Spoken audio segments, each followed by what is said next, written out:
E aí pessoal, tudo bem? Professor Felipe Brito aqui para mais uma videoaula, tá certo? Dessa vez na disciplina de Geografia, onde nós vamos trabalhar aí, dar continuidade aos estudos do continente americano, onde nós vamos falar especificamente nessa videoaula a respeito aí, pessoal, da América Anglo-Saxônica, tá bom? Vamos conhecer um pouquinho do espaço econômico da América Anglo-Saxônica, tá bom, pessoal? Vamos lá. Então, galera, esse capítulo, né, que já é aí no módulo 2 do nosso livro didático, tá bom? Vou pontuar bem aqui, é o módulo 2, tá bom? Ele tem como objetivo compreender aí as características do espaço econômico da América Anglo-Saxônica, identificando a influência da industrialização e da agricultura na configuração do território. Nós vamos também identificar os fatores, né, que levaram os Estados Unidos a se destacar no contexto econômico e comercial e internacional, né? Comércio internacional. Nós vamos reconhecer as características do comércio exterior dos Estados Unidos e do Canadá, né? Quando a gente está falando de América Anglo-Saxônica. E nós vamos também, pessoal, investigar os impactos socioambientais resultantes das atividades econômicas desenvolvidas nessa região, tá bom? Então, nessa videoaula aqui, a gente vai compreender um pouquinho aí, né, o surgimento, como é que se deu o contexto histórico, né, ou melhor, o surgimento aí dos Estados Unidos, tá bom? O principal aí país da América Anglo-Saxônica, como uma superpotência, né? É importante a gente destacar, né, pessoal, que os Estados Unidos ele vai representar aí, ter uma importância muito grande no tocante a representatividade no comércio mundial, tá bom? A gente vai ver aí, pessoal, que a riqueza dos Estados Unidos ela vai corresponder a 24% da riqueza mundial, né? Por isso, os Estados Unidos ele é representado aí, tem essa representatividade econômica devido a alguns fatores. Pontuei eles aqui, pessoal. A estrutura produtiva e moderna, né? E também muito diversificada dentro dos Estados Unidos. Nós vamos ter aí também como fator que colabora para que os Estados Unidos seja aí essa grande potência econômica, a questão da presença de indústrias com tecnologia de ponta e grande participação no comércio mundial. Nós vamos ter também aí um próspero, né, setor agrícola e expressivo crescimento das manufaturas no século 17. E isso foi aí, pessoal, como fatores primordiais, né, para o desenvolvimento do processo de industrialização ocorrido no final do século XVIII. Todos esses fatores aqui colaboraram, né, melhor dizendo, para que os Estados Unidos se tornasse aí essa superpotência econômica e militar também, tá certo? Aqui, galera, a gente vai ver, né, que a gente já viu, na verdade, em sala de aula, que o continente americano ele pode ser dividido aí tanto pelos aspectos físicos, né? Tanto pelos os aspectos físicos, como pelos aspectos culturais, tá bom? Do ponto de vista cultural, a gente vai dividir o continente americano em América Anglo-Saxônica, e também em América Latina, né? De acordo com os critérios culturais, tá bom? Do ponto de vista físico, nós vamos dividir em América do Norte, América Central e América do Sul. Nesse capítulo aí nós vamos falar especificamente da América do Norte, né? Da América Anglo-Saxônica, tá bom? Nós vamos entender aqui, pessoal, quais foram os fatores aí, né, que colaboraram para o início desse processo de industrialização nos Estados Unidos. Bom, nós temos alguns pontos aqui. A questão aí do mercado consumidor interno, né? Essa questão aí de ter esse mercado consumidor interno, ele colaborou para que houvesse essa industrialização dos Estados Unidos. A acumulação de capital originária de um modelo econômico voltada ao desenvolvimento interno, numerosa mão de obra representada basicamente por milhares de europeus que se dirigiram ao país, né? Os ingleses principalmente vieram ali para o território dos Estados Unidos. Nós vamos ter aí, pessoal, também como fator fundamental para essa industrialização dos Estados Unidos, a diversidade de fontes de energia, né? as diversas fontes de energias que são abundantes no território, tá bom? No território da América Anglo-Saxônica, aí constituída pela força hidráulica dos rios e também pelas jazidas de carvão e mais tarde também pelo petróleo. Nós vamos ter aí, pessoal, a facilidade do transporte, né? Em virtude aí de termos dentro da América Anglo-Saxônica bacias, redes hidrográficas navegáveis, né? A construção também de grandes ferrovias aí no século XIX e também essa questão aí dessa integração do território. Nós vamos ter também, pessoal, as diversas invenções e diferentes aplicações técnicas, né, que estimuladas pela livre concorrência entre produtores.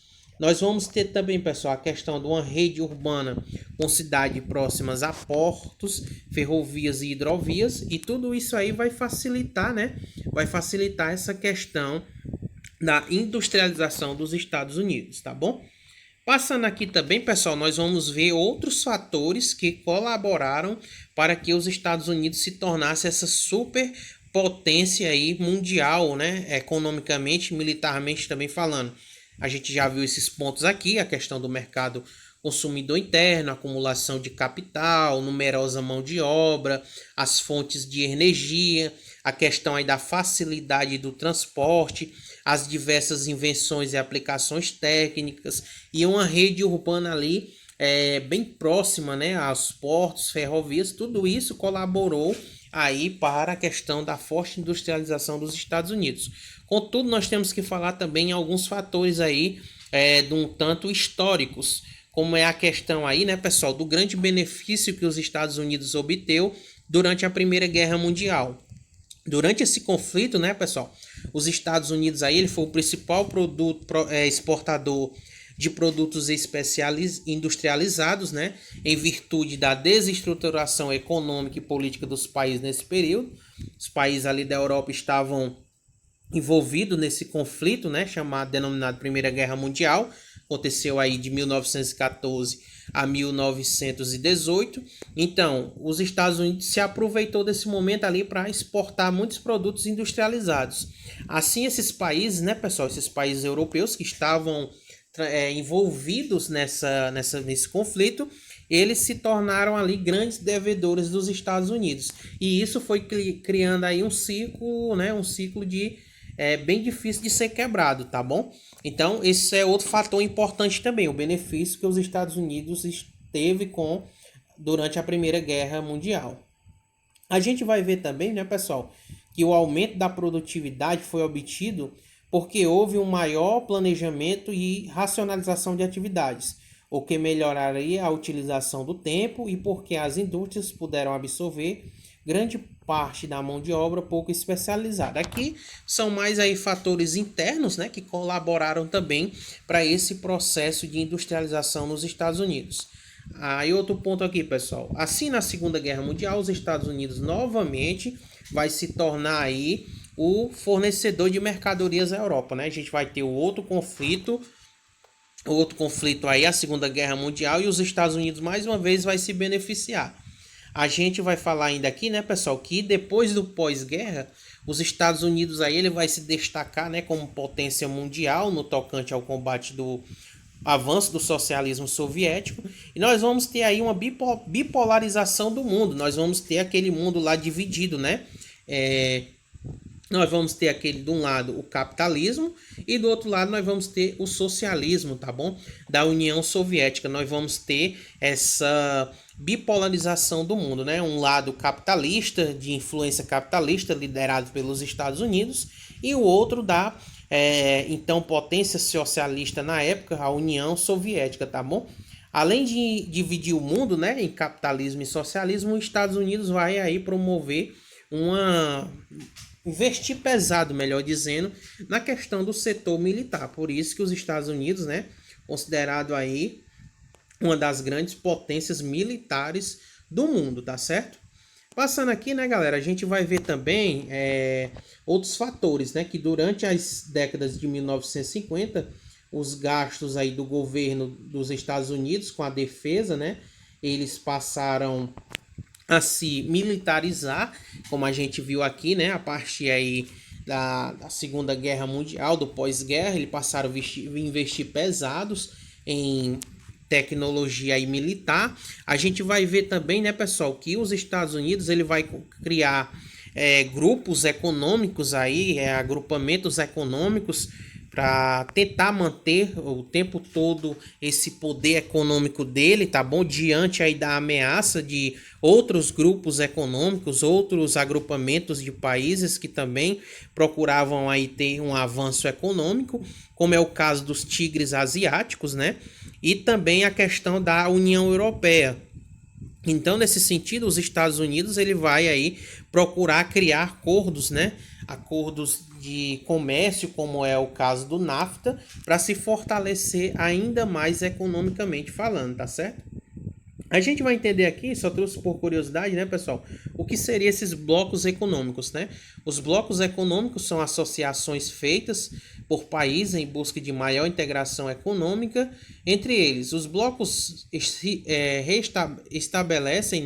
restabelecem o equilíbrio entre forças de países e ampliam seus escalas de atuação e ação, tá bom? Então, os Estados Unidos, né, pessoal, diante do crescimento de alguns grupos econômicos de outras potências também aí, como é o caso do Japão, né, crescimento econômico do Japão e também da União Europeia, os Estados Unidos procurou aí se organizar em grupos, né, como é o caso aí do NAFTA, né, que é o Acordo de Livre Comércio da América do Norte, tá bom?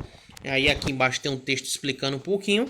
Aí aqui é importante a gente só frisar aí a questão dessa necessidade dos Estados Unidos de se unir com outros países aí, né, para questão aí de promover esses blocos econômicos para poder se fortalecer ainda mais economicamente falando, tá bom? Então, galera, essa aqui foi nossa videoaula, tá certo? De geografia. Na próxima videoaula a gente vai dar continuidade aos estudos aí das características do espaço econômico da América anglo-saxônica, tá bom? Então um forte abraço a todos e até a próxima videoaula.